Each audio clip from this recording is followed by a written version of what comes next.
Let's go straight to Turkey, where talks to end the war in Ukraine are currently underway. Delegations from the United States, Ukraine and Russia, but not their leaders, are meeting right here in Istanbul. It's the first direct talks between the European nations in more than 3 years. Turkish government officials are also in the room right now. Middle East correspondent Eric Tlozek is in Istanbul for us. Eric, walk us through what's been happening there today and just how much bluster has surrounded these talks.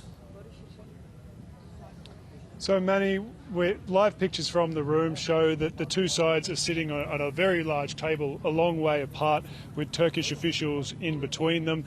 When they met, they did not shake hands, the Russians and the Ukrainians. A number of the Ukrainian delegation are dressed in military fatigues and include, of course, the leader. The delegation is led by Ukraine's defense minister.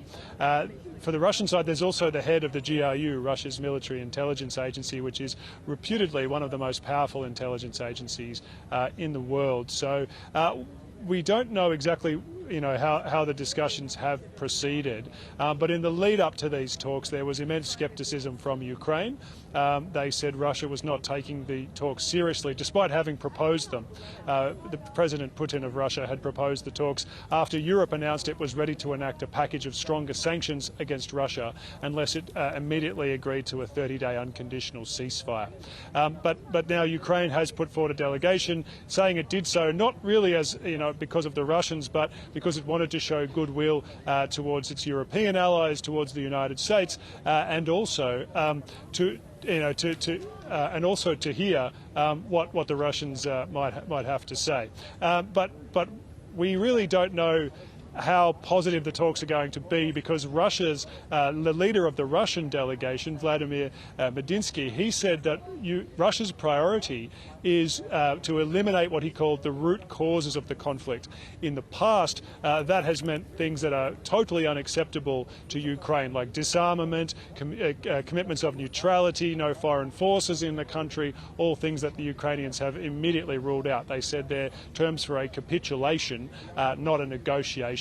So if that's the kind of agenda that's going to be put forward by Russia at these talks, you can expect the Ukrainians to reject it out of hand. But what could happen at these talks, perhaps, is that they establish a track, to take negotiations further. It looks like it's going to be a bit of a rocky situation there at the moment.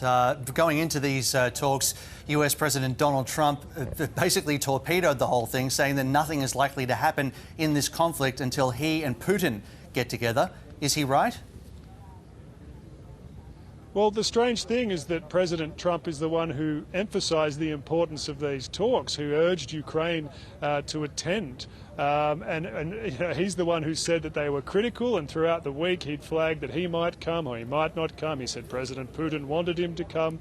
In the end, he chose not to come when he heard that the two presidents, Zelensky and Putin, were not going to come. But I mean, we shouldn't actually disregard President Trump's influence on this, because it's happening now for the first time in 3 years.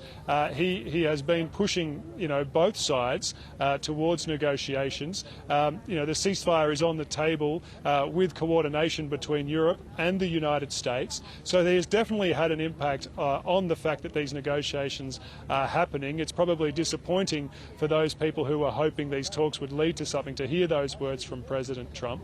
But as I mentioned, even though the Ukrainians are viewing these talks with immense scepticism, and even though the Russians only attended these talks under threat of further sanctions, it is surely to be viewed as a positive that the two sides are in a room together and talking for the first time in 3 years. Slow and steady. Middle East correspondent Eric Tlozek joining us there live from Istanbul. Thank you.